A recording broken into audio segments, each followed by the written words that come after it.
Aging is not a countdown. It's a conversation.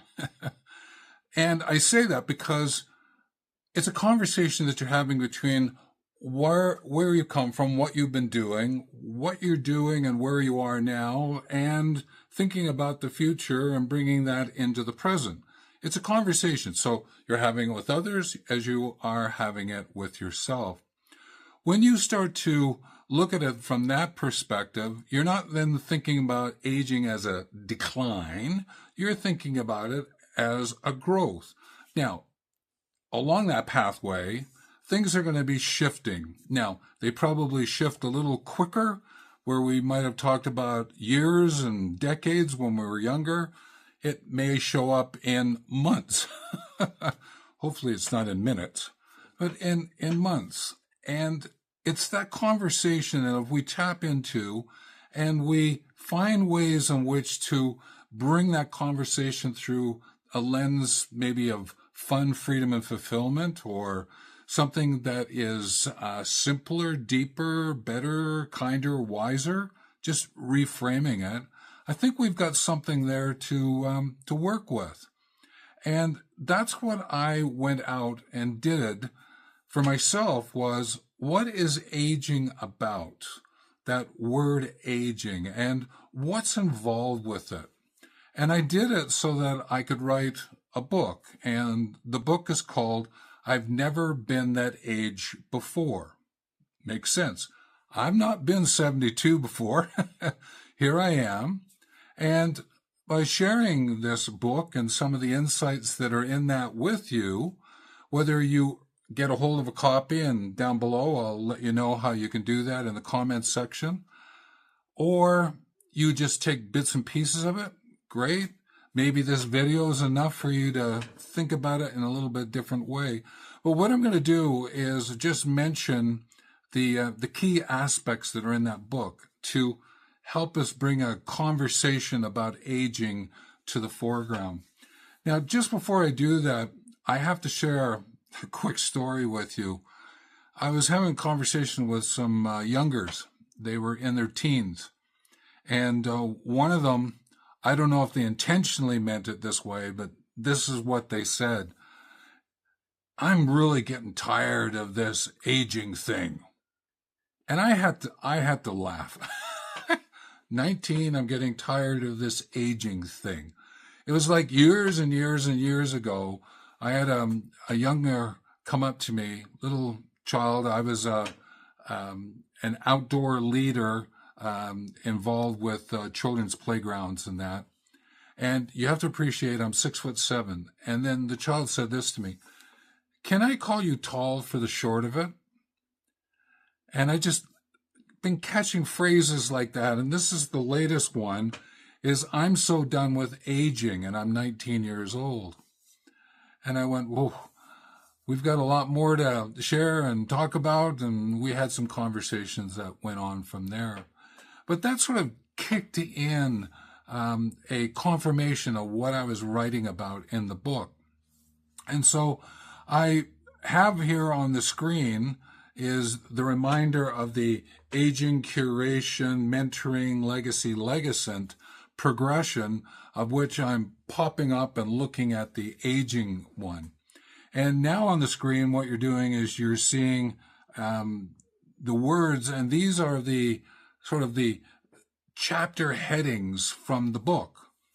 And understanding where you are is made up of 3 parts. And I just like to, not necessarily I'm going to go over each one of them as they're spoken here, but I just wanted to add a little commentary to it, is that life is a process, and aging, therefore, is a process. And aging sort of started when we were born and sort of continued through. Our perspective of that aging, each one of us has a slightly different version of what that's about. Some of it could be influenced by where we are, who we are, what we have done. Like, there's all different variables in that mix. But one of the things that I said to myself is, if aging, there's a birth and then there's the transition year, and we put a dash there, what would happen if we looked at all the things that we do as dashes? And do I want to add a lot more dashes in my 60s and 70s and 80s, or do I want to shrink the amount of dashes that are there? I chose, I'm adding. I'm bringing more dashes into that mix. And I think about those as all my experiences that I've gone through and I'm going through, and what it is that I have planned, setting out for myself about what could happen and what's likely to happen, and see where that might take me. So I wanted to just share that sense of aging through that lens of the dashes. I think there's something there for us to think about and feel through. Another way to look at this aging is through this younger, older. You probably, that story just shared, younger and older kind of idea. The younger is being up until the point where they decide they're an older. And then as an older, you're moving through, and you might look at then where you live and who you interact with. Maybe you become an elder. I sort of associate that a little bit more with an institutional term. And there's other groups that have picked that up and really work with that. The First Nations churches, there is the sense of the elder. I sort of leaned away from that and I said, what about legacent? And that was linked to legacy, and that's why it's in that continuation of that progression of aging to legacent. And it was a self-directed term that I could then embrace. And I said, well, couldn't others embrace that? And so I brought it to the foreground. And I sort of think of aging as one bookend, legacent as another bookend, and then in there is curation, mentoring, and legacy. And those aging and legacent sort of holds those and make sure that they're taking place. And just like that, I've written a book about aging. I've written some books about legacent. I have a legacent magazine. Access to that magazine is down below if you want to take a look at it. And I'll be sharing another video here about legacent a little bit later, because I'm going to take each of these key words of that progression that you see in the bottom and talking about it, elevating it up, talking about it, then dropping down, going to the next one. But I'm going to do a video for each one of them. But the other thing that I wanted to share with you is these markers that we sometimes use, like our 50s, our 60s, our 70s, or 50 plus, 60 plus, 70 plus, depending on which way you want to use them. I sort of look at 50s as entering into the 60s. 60s is my transition, and 70s is where I'm really refining and getting involved and having fun with what's taking place. Now, that sort of goes with that sense is our 70s are our new 60s, our 80s are our new 70s. There are people who use that framing.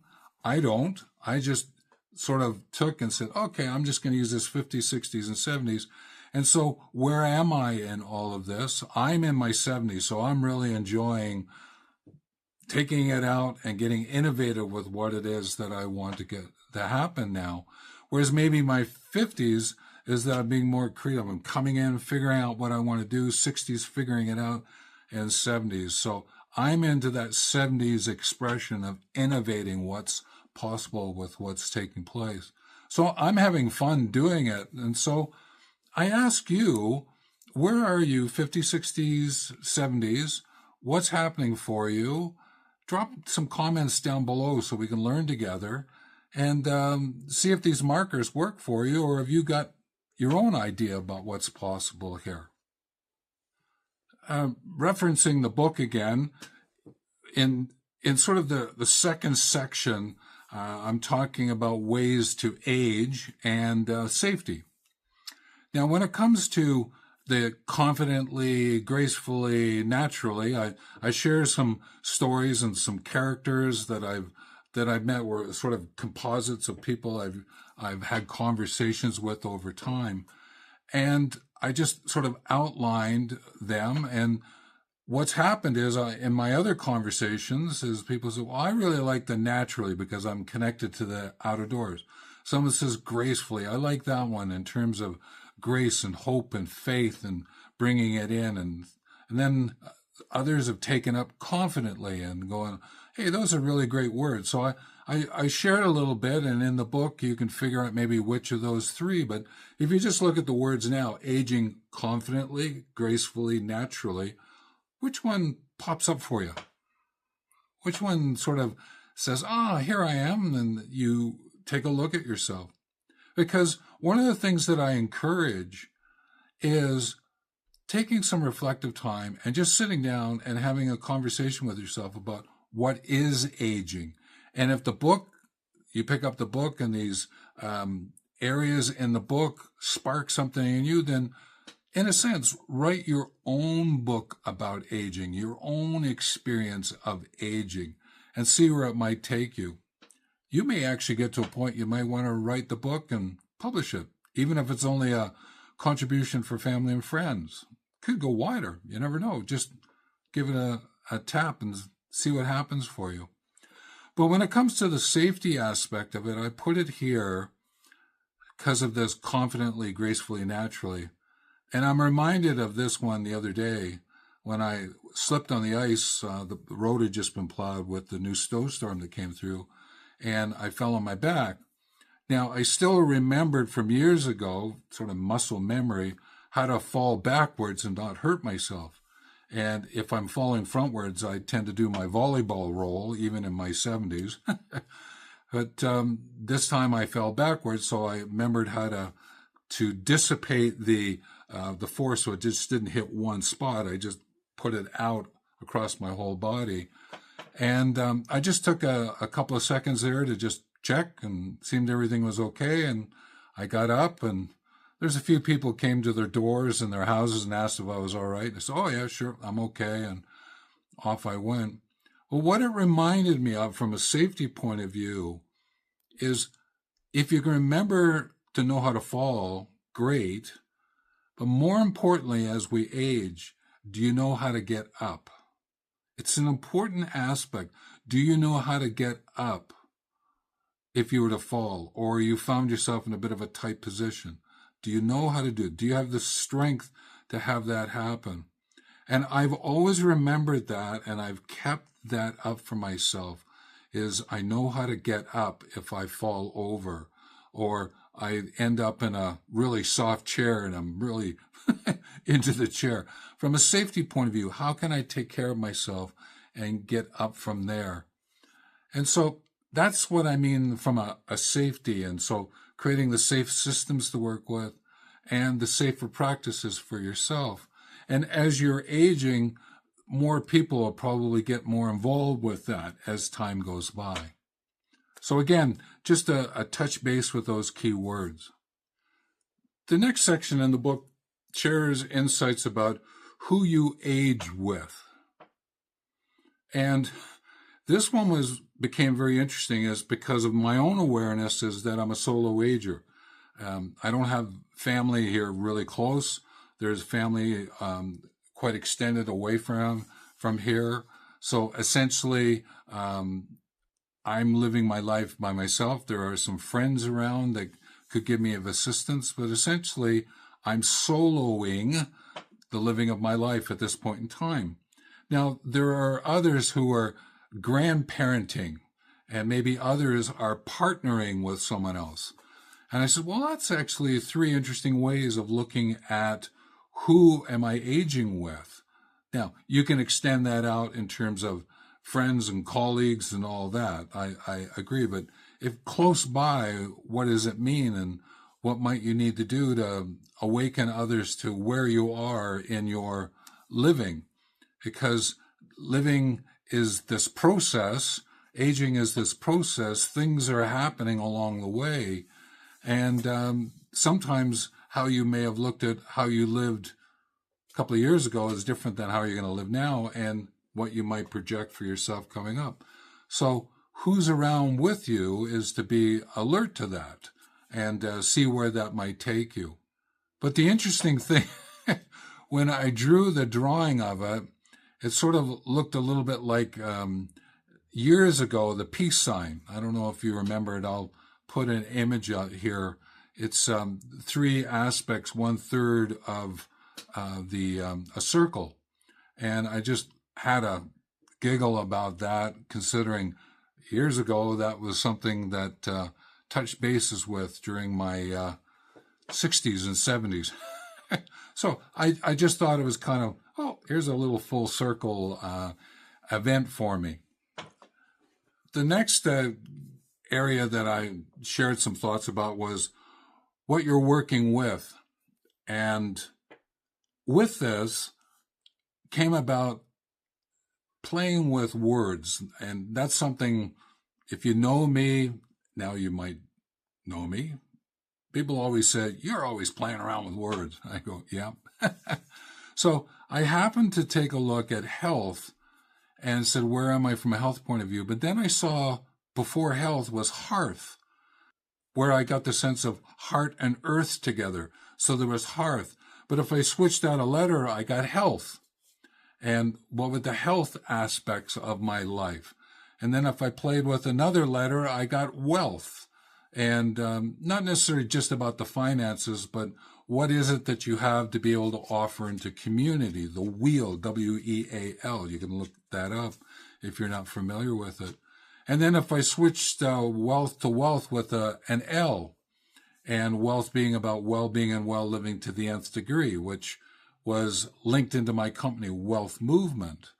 And then with wealth, could I take it to another letter, and it became wilth. So this notion of willingness, so that you add able and ready. So am I ready, able, and willing to do what it is that needs to take place? The wilth to live in this aging time around some of the things that I've already chatted about. And what became interesting is that one of the readers of the book picked up on this hearth, health, wealth, and wilth, and made a presentation to a Toastmasters club based on this. And I didn't know this. He shared it with me afterwards, and I went, oh, so of the book, you picked up that and wanted to share it with persons. I thought that was great, because it was sort of a reinforcement that there is something in the book here that would be of value. And I will be asking you, certainly probably the first 30 or 40 people who reach out and ask to get to the book. Again, down below will be the page on aging, and then there'll be a reference there of how to get the book. And I'm going to be asking a few more people to read it just to make sure before I put it into its final production. So it'll be in PDF form right now. And I know not everyone likes PDFs. I get that.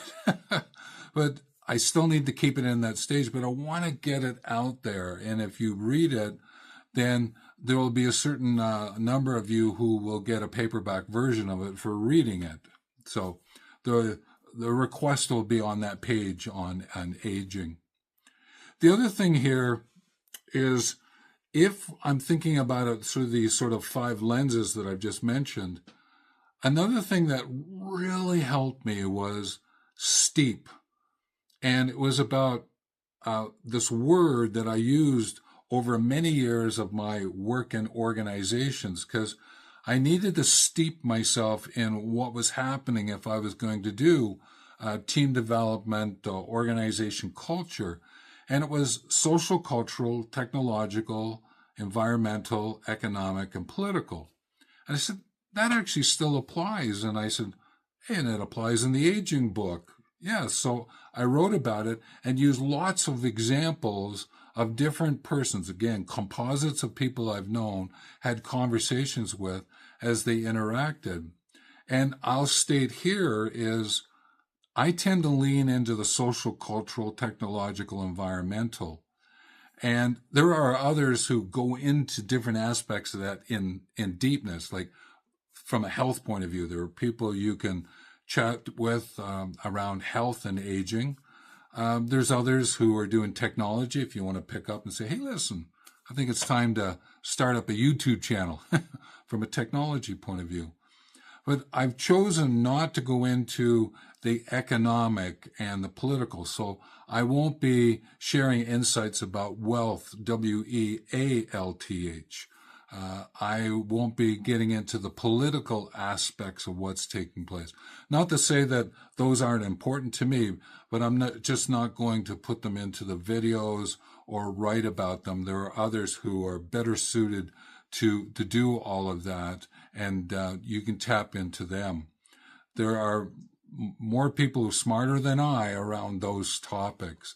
And that's why I won't go into deep, like even technology, about how to do YouTube. I'm not going to be getting into that. Again, go to the YouTube, put in an older person getting involved with YouTube. What do I do? Channels will pop up for you, and you can take it from there. The next area that I jumped into was how you stay in motion from an aging and movement point of view. Now, this movement is the physical aspect, the mental, emotional, the soul, spiritual, leaning into your intention and purpose. What might they be? And if you remember my company Wealth Movement for me was everything from this physical all the way up into all the other ways that I've just described it. And how can you have that happen for yourself?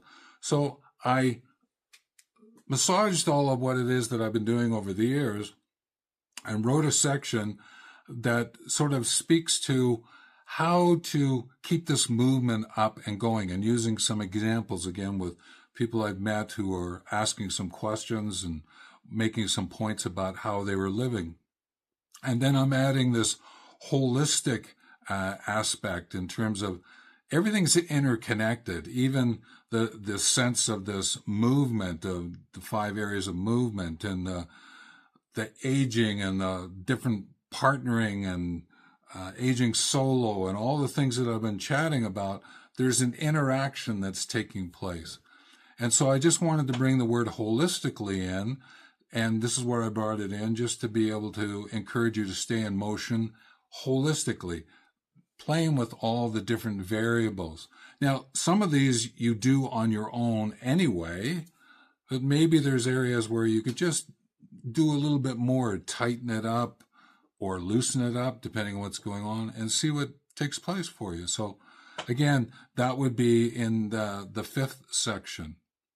Now, the last area in the book that I share is what you're living toward. And this is where I start to play with legacy and legacent, and the sense of legacy is about the gifts you intend to share. And your gifts are time, effort, and money. And you're sharing them so that persons can learn from you, you can learn from them, and then together create something that may not be available if you attempted to just do what you do by yourselves. And therefore, how can you do that? And playing it out intergenerationally, can you interact with someone who is younger than you? Now, again, it could be in the family and friends and that. And there's a chap that I met and chatted with, and he wrote a book with a friend of the family. And he was in his late 60s, and the other chap was in his 30s, late 30s. And they wrote a book about life and used a train station and trains as their metaphor. So it was an intergenerational look at life written by the two of them, and they were sort of playing back and forth. And I thought, hey, that's really great. And I'll put a reference to that down below as well, because it's actually on Amazon. So if you wanted to go read it, you certainly can. And in this legacy, what I'm doing is I'm saying, if from an aging point of view, and you figure out what your experiences are and you curate them and look at mentoring as a way in which to share, this legacy, figuring out what your legacy is, it's a lens to look at unfolding and infolding your life so that all the other aspects that are in this book can be enlivened. You can embody them and bring them forward. And again, going back to what I shared at the very beginning, finding that fun, freedom, and fulfillment, and looking at what it is that you're doing through that sense of simpler and deeper and better and wiser and kinder.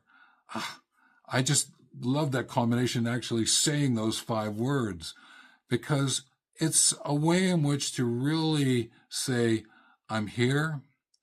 I'd like to bring this to the foreground with you.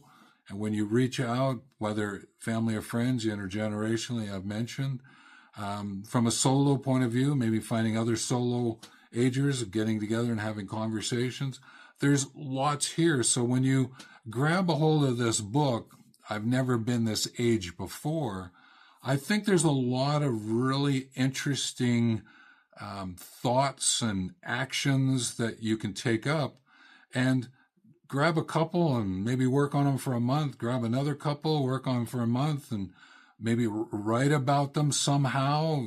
Go on Substack and share your thoughts about what it is to age and use some of these ideas from the book, or write your own book about aging. So there's lots of things to happen here.